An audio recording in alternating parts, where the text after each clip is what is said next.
Same with family members. If this family member is doing you dirt, pick up as much information that you can about this family member. Don't alert them, because the moment you alert them, they're going to change their tactics.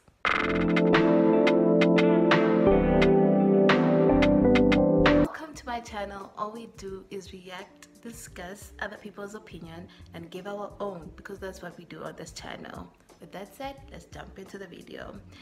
How to manipulate people.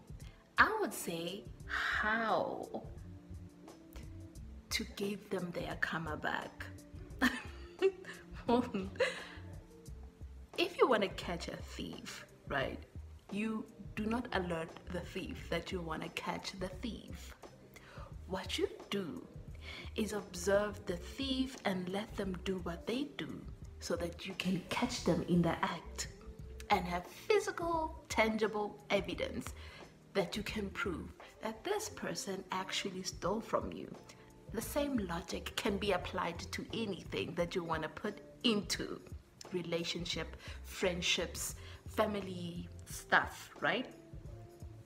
If you want to catch somebody in the act, it's better not to alert them of their behaviors. It's rather best that you watch them from a distance, allow them do what you want to do. If you're a woman, right, and you depend on a man financially, and he's doing you shit, if he's doing you a mess, right, what you need to do is observe the man. Observe this man. Take what you need to take from him, and then leave him, because you'll be sustainable enough, right? This is for women who are not in happy relationships. They are not being treated right. You can take this and observe him. Don't alert him on anything, because he's not going to change. If given any opportunity, he is going to leave you for the person that he actually wants to marry, because that's what they do. Same with family members. If this family member is doing you dirt, pick up as much information that you can about this family member. Don't alert them, because the moment you alert them, they're going to change their tactics. We don't want them. We want to observe and let them be as comfortable as possible. Give them the room to just be what they want to be, right? But as soon as the opportunity arises, drop them.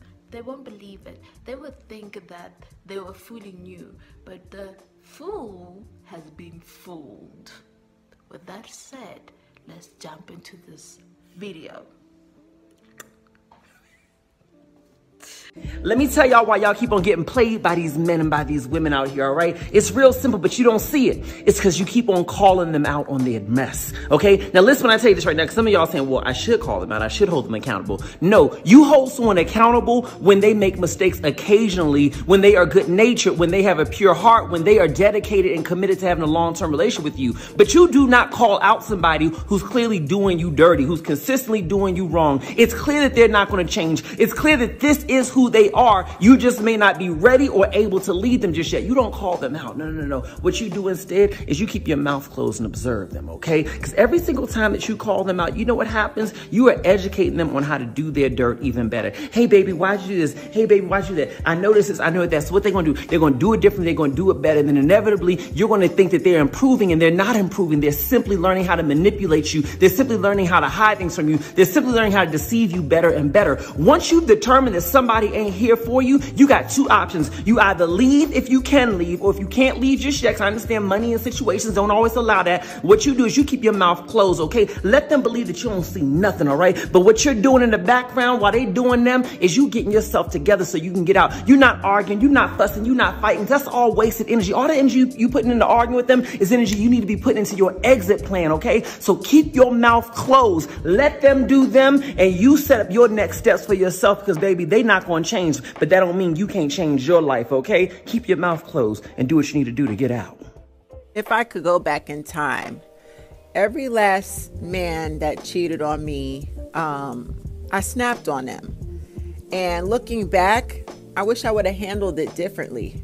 Instead of letting the man know that I was on to him, you know, the arguments, me calling him out, me getting fed up, letting him know I'm sick and tired, Nah, I would have did it differently.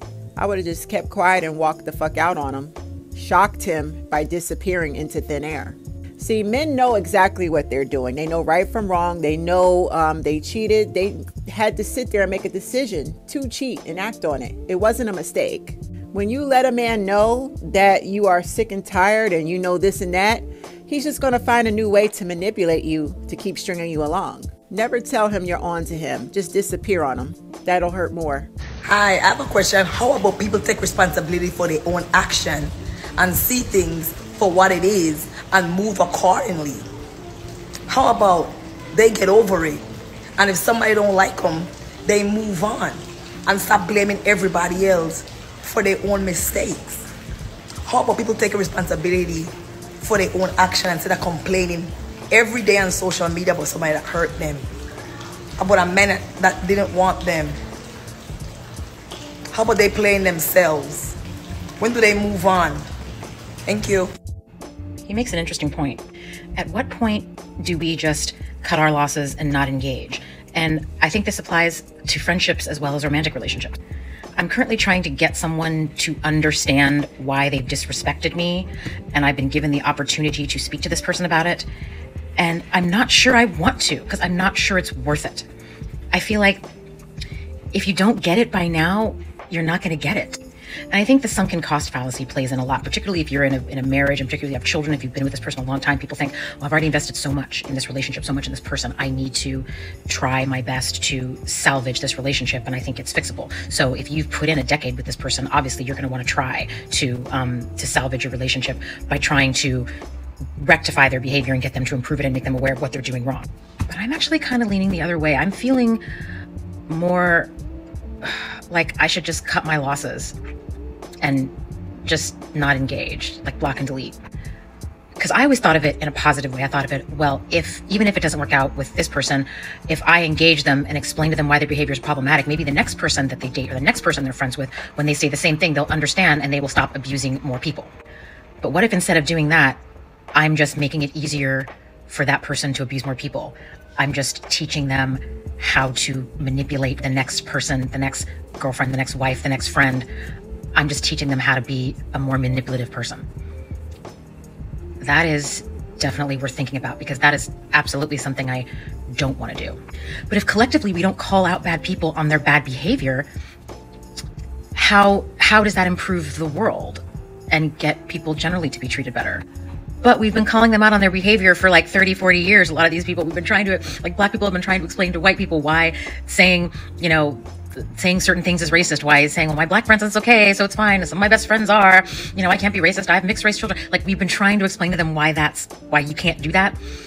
And I don't know if it's sinking through. It's sinking in. We've been trying to explain to men why saying not all men is inherently sexist. We've been trying to explain to straight people why I just feel like we can explain these things until we're blue in the face, and it's just not working. So maybe we just need to start ghosting them like they ghost us. I don't know. So, Jules, Mel, Shar, Henley, Hope Peddler, Sober Side, calling all people I love on this app. What do you think? Should we just not say shit and just get out? Or should we try to call them out of their behavior and try to explain why it's a problem? And how do you categorize those people as who is worth having a discussion with and who is not? Like, my natural inclination is to just deuces and be out.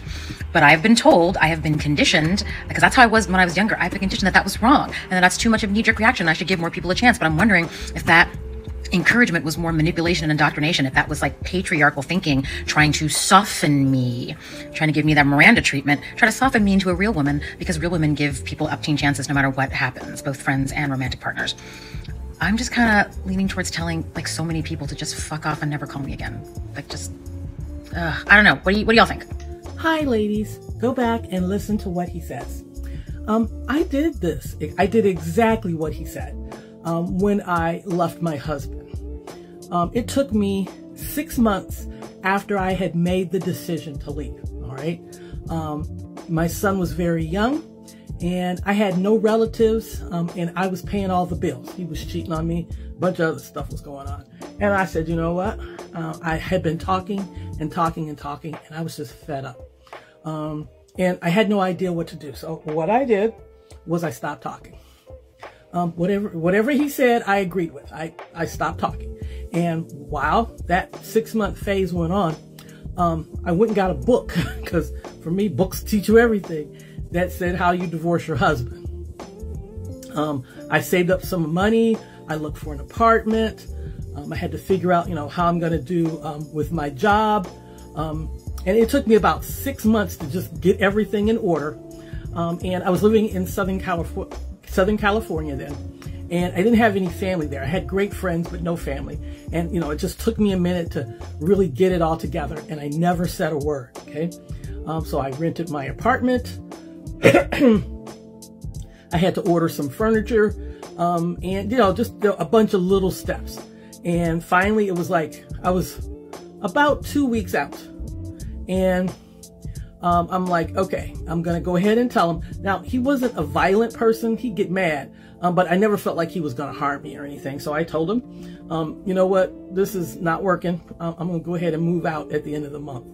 And it worked really, really well. It was a smooth transition. I had some friends help me move. And baby, good advice. Stop talking. Once you decided that it is over, once you have decided that, there was no point in talking to him anymore. He wasn't changing anything, and I was exhausted. So, excellent advice.